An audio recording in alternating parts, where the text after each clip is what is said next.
Well, this is long delayed, isn't it? Yeah, I know. To be fair, every time I do a top 10 of the year, it's almost always late. So, hey, what can you do? So, yeah, I'm finally going to do my top 10 favorite movies of 2024. I've definitely seen more than enough at this point, so I think I feel good enough to do a top 10. And remember, as always, this is my list, not yours. So don't go crying if there's a movie that's not on here. It either would be an honorable mention, probably. It probably wouldn't even be near my top 20, or it's probably a movie I haven't even seen. So don't ask if why a certain movie is on your. This is my top 10, okay? All right, let's get this over with. Okay. Coming at number 10 is a movie I genuinely thought was really good. I don't know if a lot of people really admired it. It got snubbed at the Oscars, so I don't know if it was well liked, but I really liked this one. Civil War. This was a very different kind of war film, and that's what I loved about it. It gave a war film from a different perspective. It's because the whole story is that Kirsten Dunst's character is a journalist who's going around trying to report a war in America around America, and she risks her life and even endangers herself through the whole thing. And I think that's a really good idea for a story because journalism is something that's really glossed over when it comes to wars and crisis on over the world and trying to report things for journalism, and lots of them just risk their lives to go all out to get a bigger, actually more grand experience, to have a more clear vision of what their articles are going to be. And I really liked that. I really liked the movie that finally appreciated that war doesn't just come from all the soldiers and all the international enemies. It's not just about the conflict. Sometimes it's about the everyday people like you and me. Because it, lots of people claim this movie doesn't have a lot of action and it's more of a drama. And no, I disagree. I mean, yes, it is basically a drama film, but there was a lot of action in it, at least from what I remembered. I haven't seen it since it came out, but I remember there being a really good amount of action. It's just from not from a soldier's perspective or a politician's perspective or anything like that. It's just from an everyday person like you and me. So I think maybe that's the reason this movie stuck with me, because I got what the perspective and the whole scenario of this movie tried to be. So that's probably why it stuck with me and not a lot of people. But I really liked Civil War. I thought it was a really interesting film. It had a lot of great action, very good performances. Kirsten Dunst was actually a really good lead. I haven't seen her in a movie in quite some time, so hopefully this will be a good comeback for her. And yeah, Civil War, I thought it was a really good film. If you haven't seen it, it's worth a watch, even though it was snubbed at the Oscars. I think it's definitely worth checking out. Okay, number nine is a movie everybody hated, because of course every movie nowadays has to be either divisive or everybody hates it. But me, I had a blast with this one. Alien Romulus. Yes, I liked this movie. It, as somebody who does like the Alien, I've only seen the first two Alien movies. I haven't seen any of the others. I haven't even seen the Prometheus films, Prometheus or Alien Covenant. This one is set takes place right between Alien and Aliens, so that was good enough for me. At least I got through it. But even then, you really need to see it. But the thing I really liked about this movie is that it actually felt like a horror movie. I mean, lots of people claim that Alien is a horror movie, and I guess, I mean, Alien is a good movie, don't get me wrong, but I wouldn't consider it a horror. I mean, there's definitely scares, like the famous chest burster scene, and like obviously you see, Ripley sneaking around trying to hide herself from the xenomorph. But even then, I kind of view it more as an action movie. This was a flat out horror movie. This movie was actually pretty scary. You could actually see there was a really good kill count. And I think maybe the big part of that is that the characters in this movie were young scientists. Like they were like probably early mid 20s probably. So I think the fact that they were people who were younger and less experienced kind of amped up uh amped up the intensity. I think that made it a bit more chilling. The fact that they're scientists and researchers and space adventurers who are younger and they didn't really have a lot of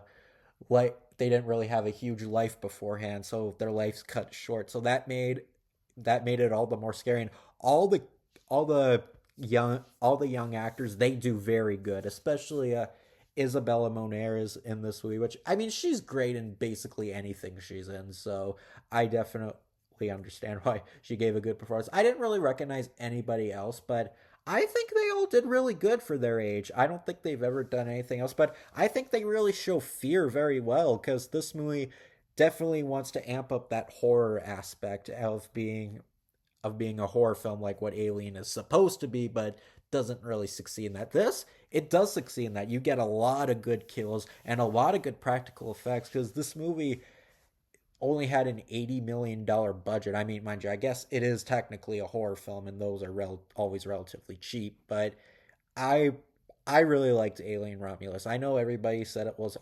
awful and it sucked, but I don't know. I really liked it. As somebody who likes the first Alien, it is more like Alien than Aliens, which Aliens is one of my favorite action movies. I think it's definitely far superior to the first Alien.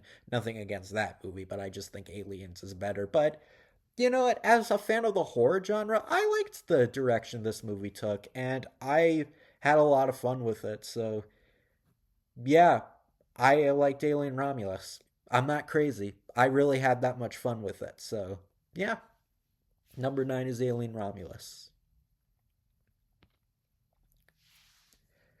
Number 8 is The Fall Guy. Of course, I would have a David Leitch film in my top 10, like I do I think almost every year, whenever a David Leitch movie comes out, I have it in my top 10.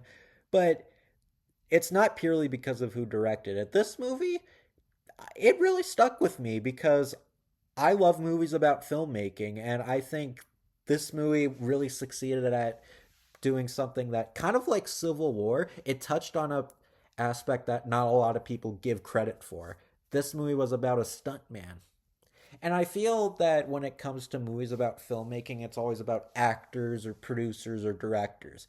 You never really see the ones about stuntmen. And yes, I know technically this was based on a TV show, which I never even heard about until after this movie came out. But I really liked it. I think Ryan Gosling was a very good leading man. I think he definitely had a lot of good action in here. I didn't really know he could do all those stunts. I mean, mind you, ironically, coincidentally, the stunts probably had a lot of stunt doubles, but I thought he was really good in the role, and I liked seeing. I think him and Emily Blunt had really good chemistry with each other.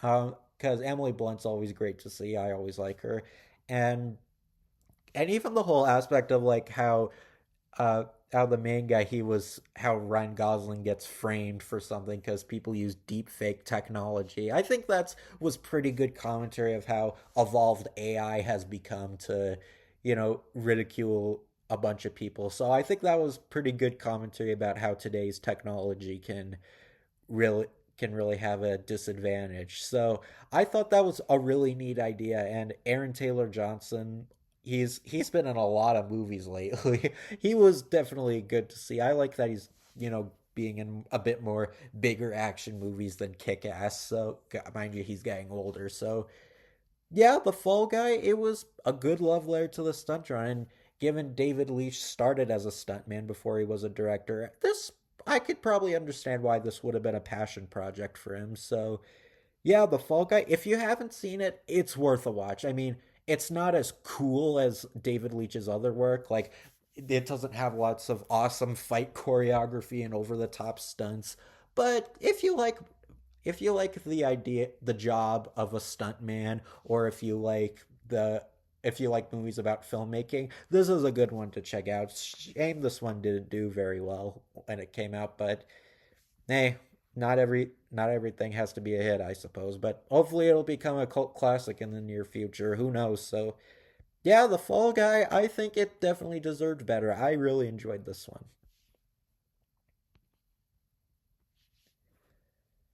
Coming at number 7 is the latest installment of the Planet of the Apes films, Kingdom of the Planet of the Apes. I love the other three movies. I've never seen any of the really old Planet of the Apes movies, and I've never seen the Tim Burton film, one of the few Burton movies I actually haven't seen.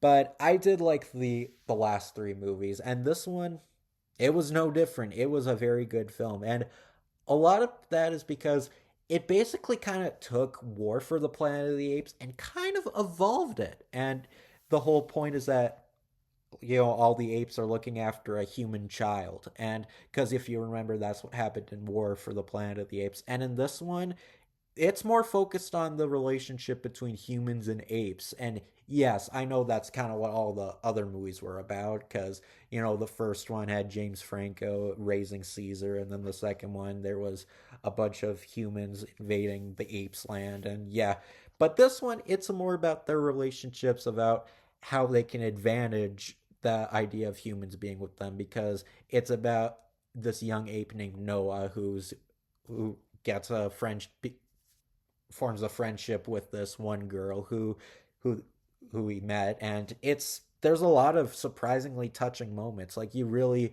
like the seeing Noah and this little girl together, because yeah, I know a monkey and a human, like, that's something that you don't think would probably be emotional or tug at your heartstrings or very sincere. Because when you get down to it, a movie about talking monkeys and forming friendships, like, you would think that's stupid. But the thing about the Planet of the Apes movies is that they take an inherently silly concept and actually make it good.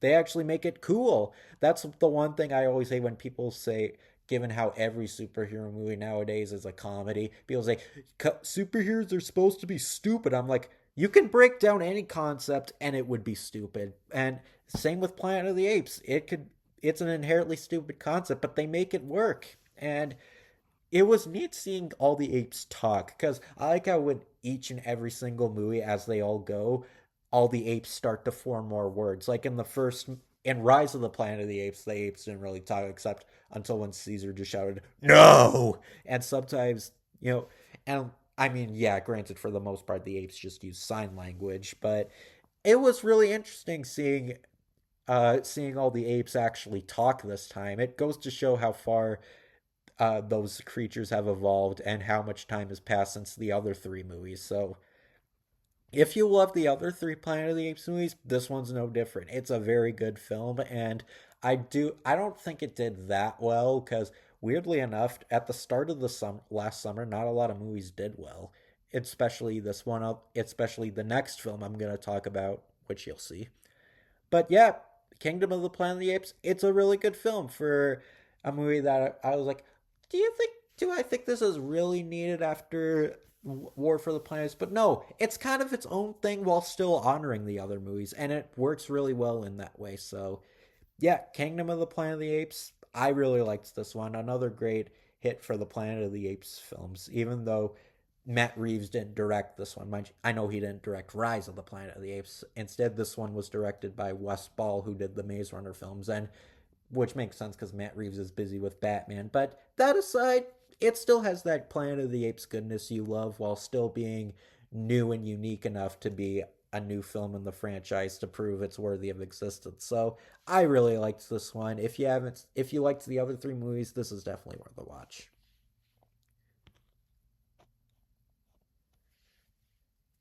And like I said, at number six, this is a movie that didn't do super well, and it came out around the same time. But lots of people actually have been putting this in their top 10, and I can understand why.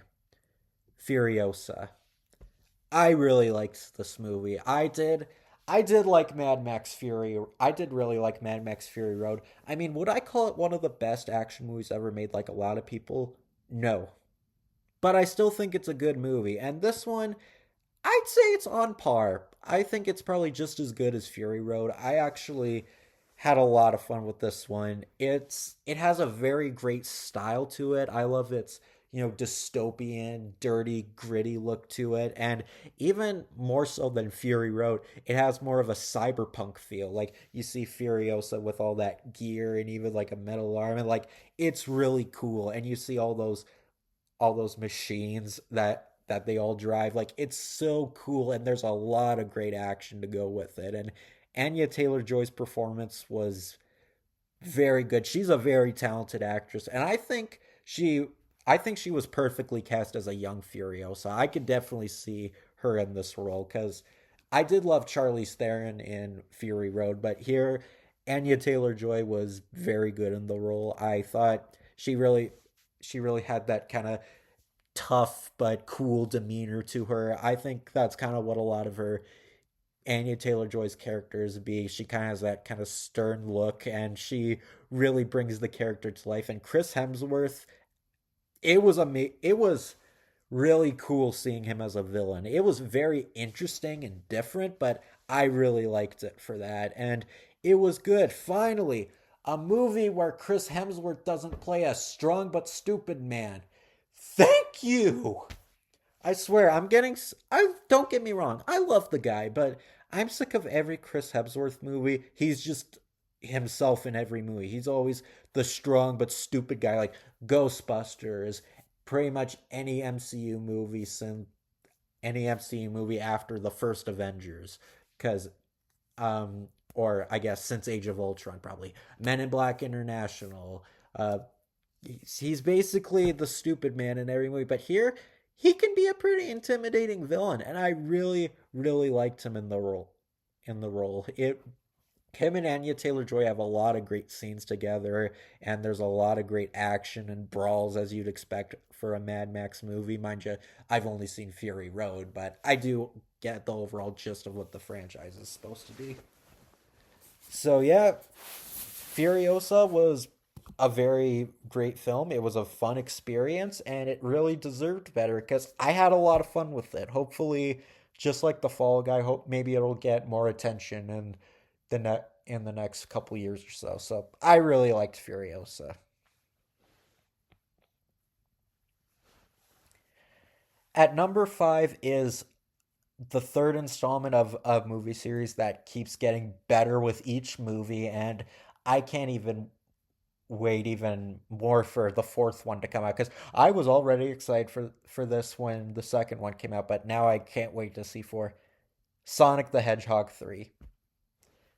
I feel that the first Sonic movie being a hit is really what made these keeps making these movies better because they embrace the Sonic games and the source material even more and more as the movies go on. Like I like the first movie, but you got to admit the smaller budget didn't really help, and it didn't really have a lot of Sonic type things. I mean, I guess you could argue it was kind of like Sonic X, where it's like in the real world with human characters with Sonic, but at least unlike other like movies, live action movies based on cartoons or even like the Smurf movies or stuff, they don't really focus on the human characters. But so the first Sonic movie was still good for what it was.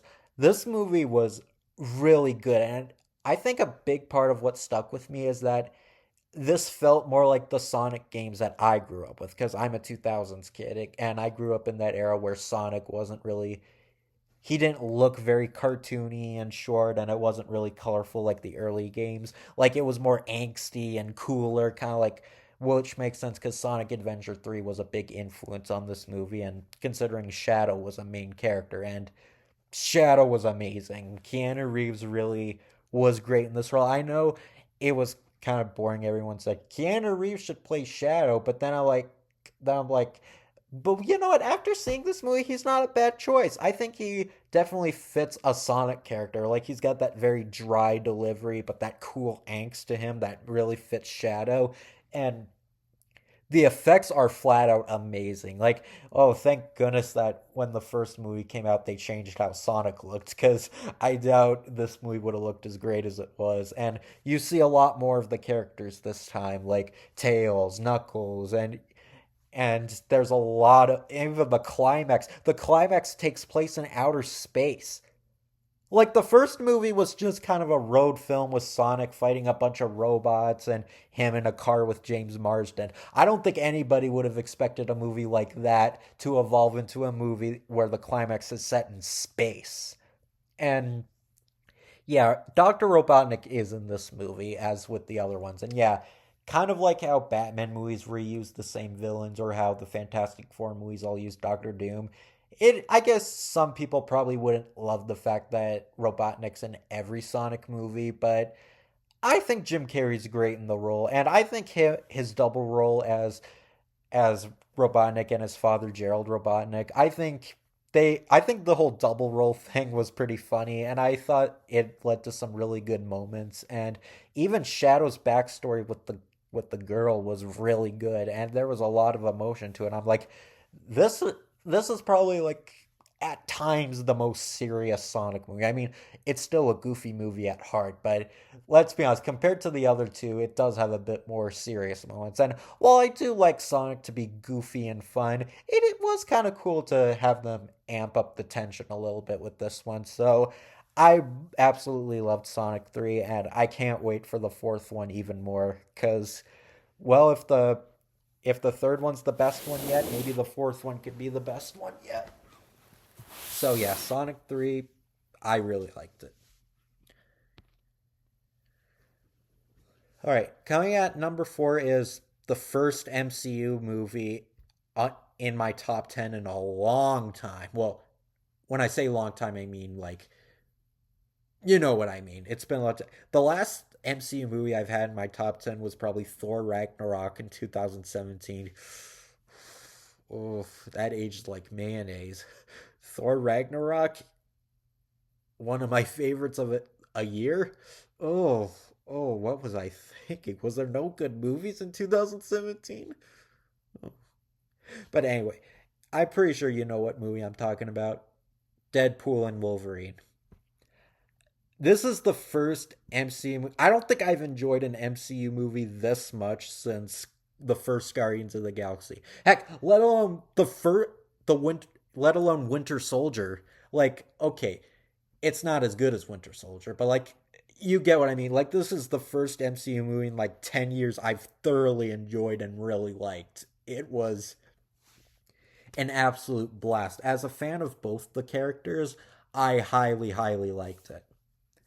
It was definitely an interesting story. It was definitely a good wrap up for the Fox era of the era of Fox Marvel movies. And granted, it obviously not every character showed up, but it was nice to see a few little characters here and there to show that we're fine. They're finally ending an era to before they could embrace the new era of X-Men and the Fantastic Four, which I can't wait for Fantastic Four. I think that movie looks really good. Um, and yeah, it is, like I said in my review, it's more a Deadpool movie than a Wolverine one.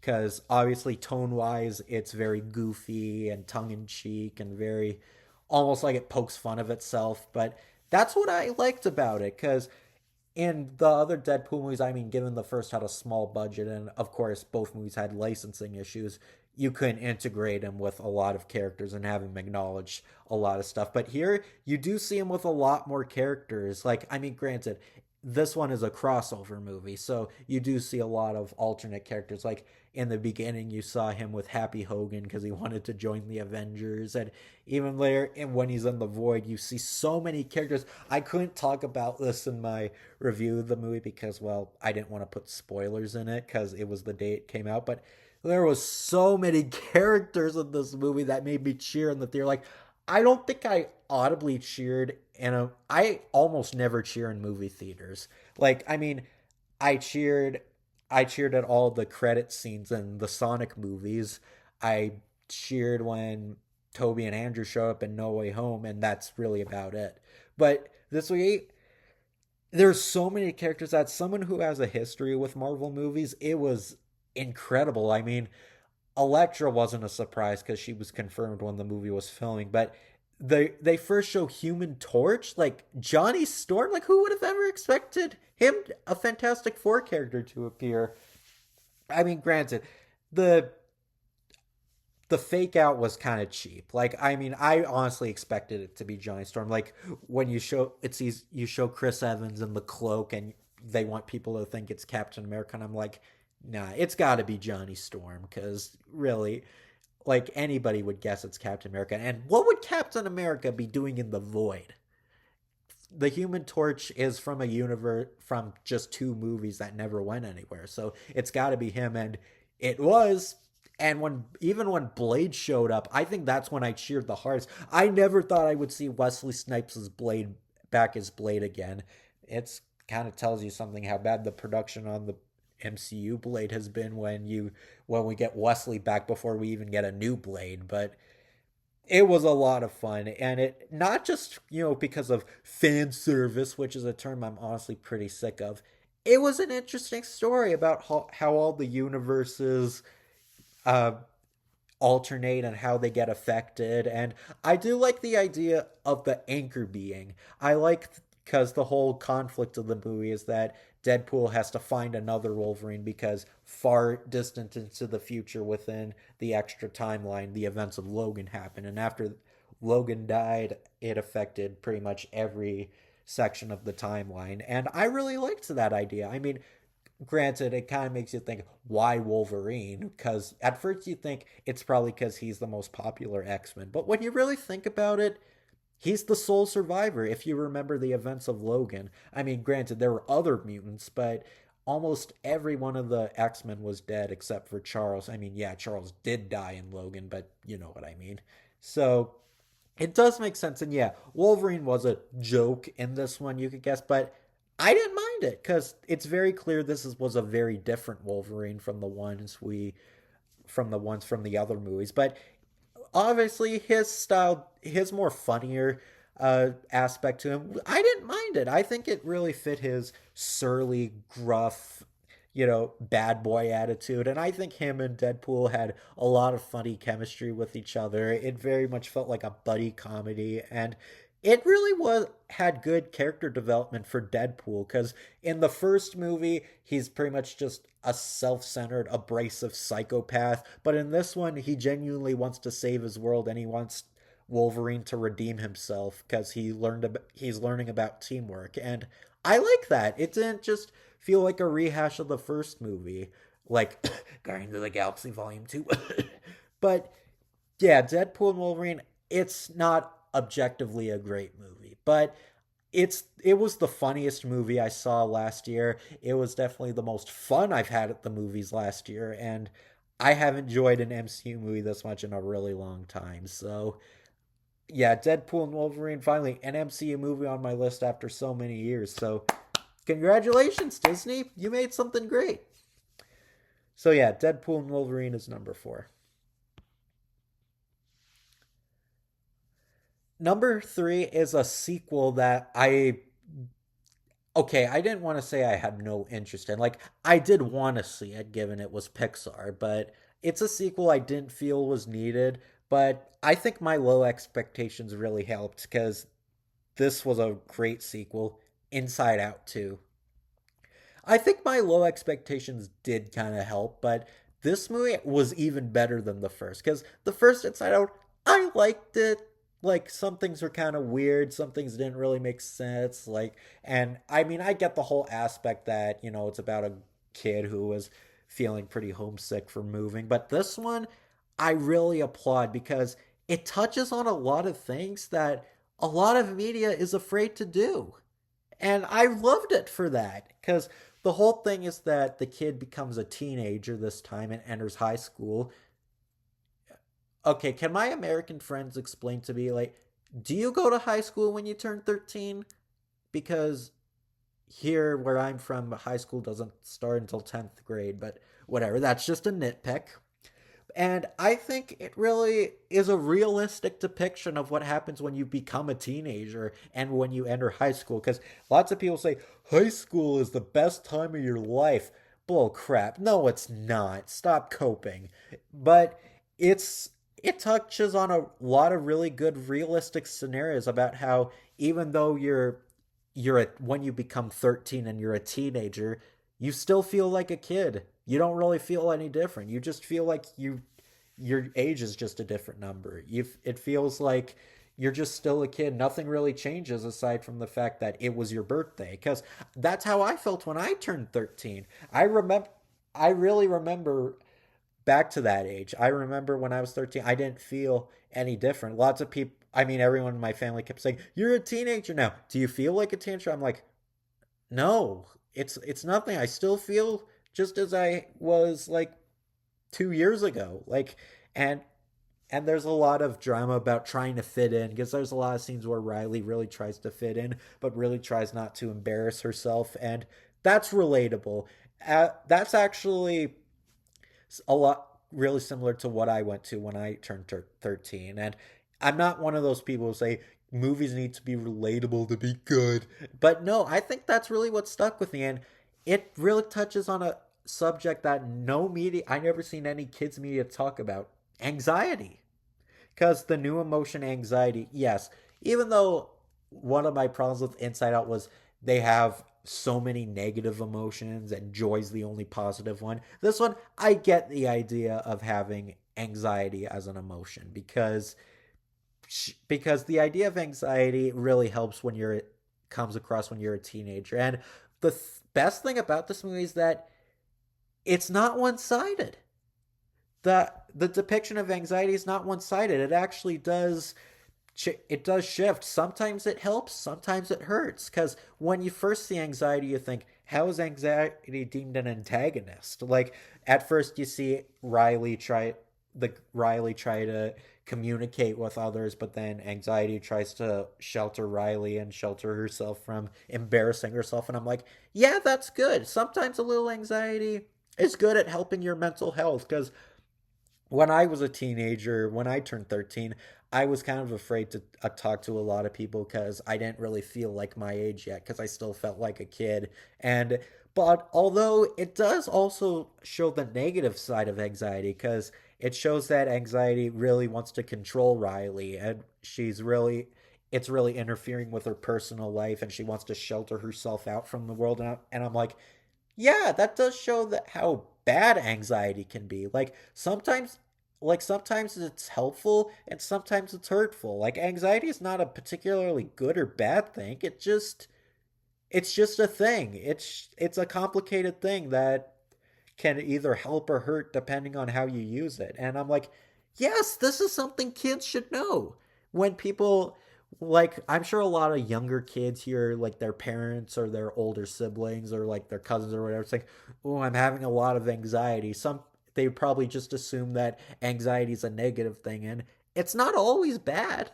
Sometimes it helps. I mean, if you let it control you too much, like this movie says, yeah, it is a problem. But sometimes, if it's for the sake of protecting your mental health and you don't want people to, put pressure on you and you just want to hide yourself, then that's okay. If it's for the sake of your mental health and wanting to ease your pain, then that's totally okay. But it can really get to you if you're not careful. So that is a great message to teach kids, and I really like how this movie portrayed anxiety because in any other media they would portray anxiety as a bad thing, but no, it shows that it's more complex than it is, and the animation is very good as always. It's a Pixar movie, of course it's going to look great, and all the character designs, just like the first Inside Out, all the emotions had really cool unique designs, and it was just a great sequel. Like I think it's definitely the best Pixar movie in quite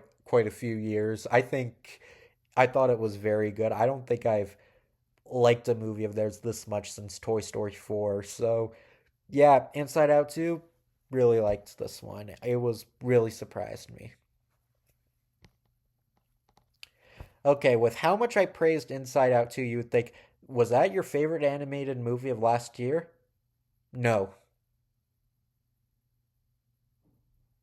Surprisingly not. That goes to number 2 on my list. The Wild Robot. What can I say that hasn't been said about this movie already? Just like Inside Out 2, how I said it's one of the best Pixar movies in years, this is one of the best DreamWorks movies in years. Heck, I don't think I've liked a DreamWorks movie this much since Kung Fu Panda 2. I'm dead serious. This is outright in my top 10 DreamWorks movies. It was so amazingly good. Heck, it's funny. I think this probably might have been a better Pixar movie than the actual Pixar movie that came out this year because this was very different from a DreamWorks movie. It felt like their attempt at making a Pixar movie. And you know what? I wouldn't want every DreamWorks movie to be like this, but I applaud them for doing something different. This movie was absolutely amazing. I mean, it didn't win the Oscar for Best Animated Feature. I think that what was that movie? Flow, that one. I haven't seen Flow, but I don't know. Maybe Flow is actually outright amazing. Maybe it's even better than The Wild Robot, but Wild Robot was so good. Like, I genuinely don't think I've seen an animated film this amazing since maybe since Marcel the Shell with Shoes on. Although, I mean, okay, this movie is nowhere. It's good. Like, Marcel the Shell with Shoes on is one of my favorite films ever. This one, well, it's great. That's what I can say. It's visually amazing. I mean, I know DreamWorks movies lately have been trying to do that Spider-Verse look where the animation is 3D but it looks 2D, and I am kind of tired of every animated movie trying to look like Spider-Verse now, but it was absolutely amazing. And I think lots of the visuals of the fact that it's a robot in the wilderness, it's such a contrasting blend, and you see a lot of great visuals. Like you see Roz, who's the name of the robot. You see like a lot of scuff marks on her. The animation is so incredible, and you see her try to survive the wilderness, and it's definitely a very different fish out of water story. Like I really liked that it went in the direction that most movies wouldn't go, where well, I mean, I guess given Roz is a robot and she's programmed, she didn't really have a full conscious until the movie progresses. She wasn't freaking out and trying to get home or whatever. She wanted to help every creature in the woods. Like the whole conflict of the movie is that she raises a little goose, and you're like, wow, that's definitely a direction you didn't think they would go in for a fish out of water story. And it's a weird idea, but it's weirdly amazing and it's really good. Like, I mean, you could argue Roz's upbeat, chipper personality kind of makes it feel like that there's no real conflict, but there is real conflict. There's a lot of wild animals they come across, and the whole thing is that she's trying to protect this little gosling, and meanwhile there's a fox played by Pedro Pascal who's kind they're kind of being, will he eat the little gosling or not? And yeah, it's kind of a, you could say it's kind of an obvious thing they could have done with that character, but it's really truly amazing. I don't know what else I could say. It's visually super good. There's a lot of great moments and a lot of emotion. It felt like a Pixar short but with more dialogue and an hour and a half runtime. It was flat out amazing. Like it was a unique blend of being a science fiction film and a survival film, and it was interesting to see DreamWorks do a more serious movie for once. I mean, not that DreamWorks hasn't done serious films. I mean, the How to Train Your Dragon films, you could say, weren't necessarily comedies. They did have some in them, but that wasn't really the focus. And also Prince of Egypt, which I'd never seen, but almost like every DreamWorks movie is a comedy, and I really applaud them for trying something different. Like their movies are funny, but it was great to see them do a more dramatic one for a change. Like this is probably the most DreamWorks will get at trying to make a Pixar movie, and well, I wouldn't want all their movies to be like this. I'd say go for it, and they're planning to make a sequel to this movie, which I don't really know if it's needed, but it's based on a book series apparently, so I'd say go for it. If the sequel ends up just as amazing, then I'll allow it. So, yeah, The Wild Robot, definitely the best DreamWorks movie I've seen in a super long time. It was really good. So, if you haven't seen it, definitely go check it out. I do wish it won the Oscar, but hey, I guess I'll check out Flow some other time. But I'm really glad that this movie was a hit with a lot of people because I thought it was flat out amazing. So, okay, what is my number one? It's not a superhero movie because, well, Deadpool and Wolverine was the best one I saw last year, and superhero movies are kind of getting, they're kind of a hit miss thing anyway. It wasn't it was based on something. It wasn't a summer movie. Oh, why am I stalling? It's Doom Part 2. Yeah, Dune Part 2 is my favorite film of 2024. I love the first Dune movie, and I think this one is probably just as good. It was a flat out amazing experience. I mean, I saw it in a small theater, but hey, sometimes you can't win everything. And just like Kingdom of the Planet of the Apes, it is a great story about people setting aside their differences to join. Because the whole plot is that the all the different houses, like House of Treaties and the other house, like they try to form together to stop Harkonnen because they want to harvest the spice, and they feel like, well, I even if we don't even if we disagree with each other, there's one thing we can't agree on. There's a bigger threat, and it's a really good story. And there's a lot of really good visuals in this movie. Like, did this movie win Best Cinematography at the Oscars? Or no, I don't think it did, but I think it won like one award. But I think it was snubbed because this movie was flat out amazing. And one thing I think the one thing that really sells this movie is uh Timothy Chalamet and Zendaya's chemistry. Because in the first one, since Chani was only a vision in the first movie, she didn't really have a lot to do. But here, she's a big character, and she forms a little friendship with Paul because they want to form an alliance after Paul's family was destroyed. And he thinks, well, for desperate times, I better team up with the the Freemans. So that's what I liked about it. It's like, even if you have differences with feuding families, sometimes there's a bigger threat. And the House Harkonnen, like the makeup on them was so good. Like you could see all the white makeup and all the baldness to them, and like it was very good. Like it was an amazingly visually great movie. Like the makeup, the effects, the scale. I don't know how much of this movie was green screen or how much it was of practical effects there were, but it was quite an adventure. Like it was a very great film to see on the big screen. I think it really had a very unique world. Like those little things they even fly are really cool, and the sand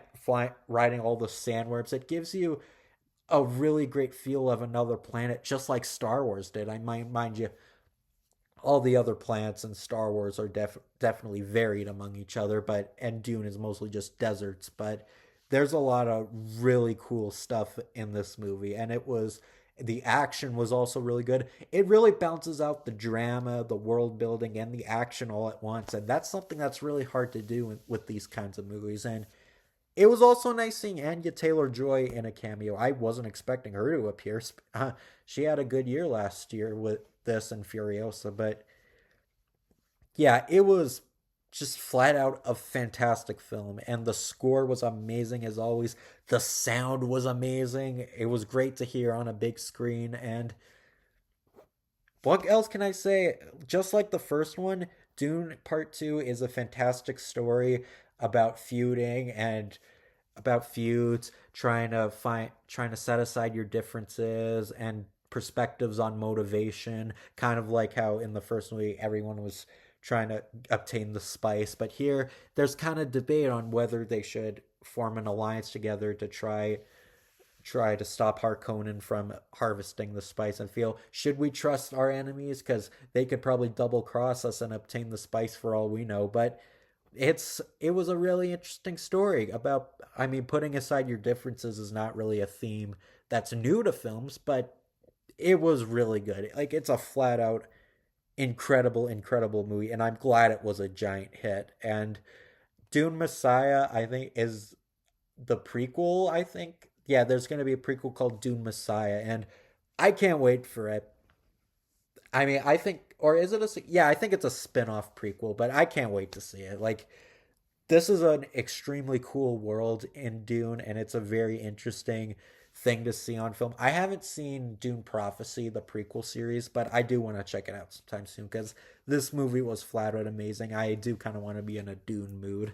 So if you've seen the first Dune but somehow not seen this one, go watch it instantly. It's a fantastic movie, and that's all what makes it my favorite movie of 2024.